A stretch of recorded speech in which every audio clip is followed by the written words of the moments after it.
அமைதியா இருப்பது என்னுடைய பலம், என்னுடைய பலவீனம் கிடையாது, என்னுடைய பலம்.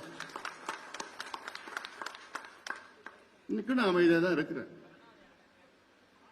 நம்ம யார எதிர்க்கணும், யார விமர்சனம் பண்ணணும், யார் நமக்கு எதிரி?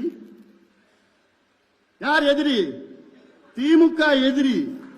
திமுக விமர்சனம் பண்ணுங்க, திமுக எதிருங்க. ஏன்னா நமக்கு துரோகம் பண்ணது திமுக. நமக்குள்ளே பிரச்சனை வேண்டாம், நமக்குள்ளே சர்ச்சை வேண்டாம், நமக்குள்ள பதிவுகள் வேண்டாம். நம்ம எல்லாம் ஒரே குடும்பமா இருக்கிறோம், நம்ம எல்லாம் அண்ணன் தம்பிகளா இருக்கிறோம், மாமா மச்சானா இருக்கிறோம், எல்லாமே ஒரே குடும்பம். நமக்குள்ள யாரும் எந்த விமர்சனம் தேவையில்லை. சூழ்ச்சியாலே நம்ம எதிர்க்கிறான், களத்தில் அவனால நிக்க முடியாது.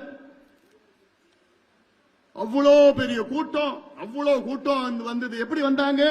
பாசத்துல வந்தாங்க, பாசத்துல வந்தாங்கய்யா, ரத்த பாசத்துல வந்தாங்கய்யா. இது திமுக முடியுமா? இல்ல வேற எந்த கட்சியால முடியுமா? தமிழ்நாட்டில் ஒரே மாதம் வாங்கடா என் தம்பிகளா, என் தங்கைகளா, என் அண்ணன்மார்கள், அக்காமார்கள், தாய்மார்கள், வாங்க வாங்கன்னு ஒரு அழைப்பு. அத்தனை லட்சக்கணக்கான என் சொந்தக்காரங்க வந்து நிக்கிறாங்க. இது வேற யாருக்கு இந்த கொடுப்பினை இருக்கு? எனக்கு இருக்கு, இந்த கொடுப்பினை இருக்கு, எனக்கு இருக்கு. பார்த்துதான் பயந்து போய் அலறிட்டு இருக்கிறாங்க திமுக.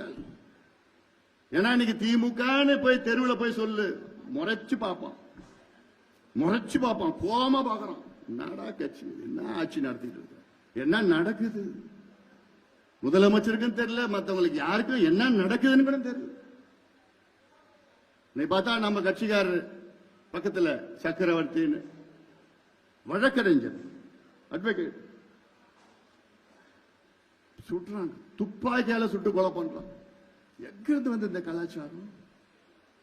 இந்த கலாச்சாரத்தை நாம அமெரிக்காவில் பார்ப்போம், ஐரோப்பாவில் பார்ப்போம், வெளிநாட்டில் பார்த்துருக்கோம். திட்டமிட்டு வந்து என்னென்னமோ பார்த்து கரெக்டா போய் வீட்டு பக்கத்தில் போறப்பல சிசிடிவில பார்த்தா தெரியுது.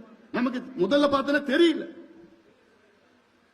போஸ்ட்மார்ட்டம் ரிப்போர்ட் வந்ததான் பார்த்தா துப்பாக்கியில சுட்டு குண்டு உள்ள இருக்கு. எவ்வளவு மோசமானது இந்த கலாச்சாரம். யாரால வந்தது? யார் காரணம்? அதுக்கு முதலமைச்சர் மு.க. ஸ்டாலின் தான் காரணம். காவல்துறை அவருக்கு தான் இயங்கிட்டு இருக்கு. காவல்துறை ஏதோ இயங்கிட்டு இருக்கு, அவர் இயங்கல. உங்களால முடியலன்னா இந்த துறையை வேற யார்கிட்ட கொடுத்துட்டு போங்கல, நல்லா இந்த துறையை நடத்தவங்க கொடுத்துட்டு போங்க. உங்களால எந்த துறையும் இயங்க முடியல, ஏன்னா தெரியணுமே. யாரோ சொல்றாங்க, செஞ்சிட்டு இருக்காரு, அவ்வளவுதான்.